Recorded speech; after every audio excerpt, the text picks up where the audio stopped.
What's the meaning of blood count?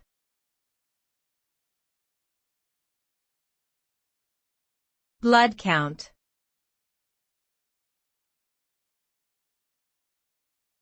Blood count.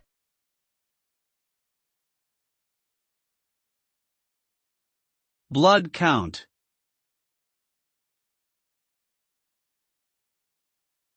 Blood count.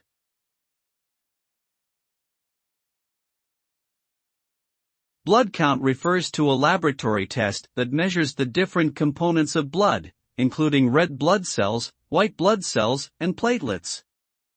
The test helps doctors evaluate and monitor various health conditions, such as infections, anemia, leukemia, and bleeding disorders.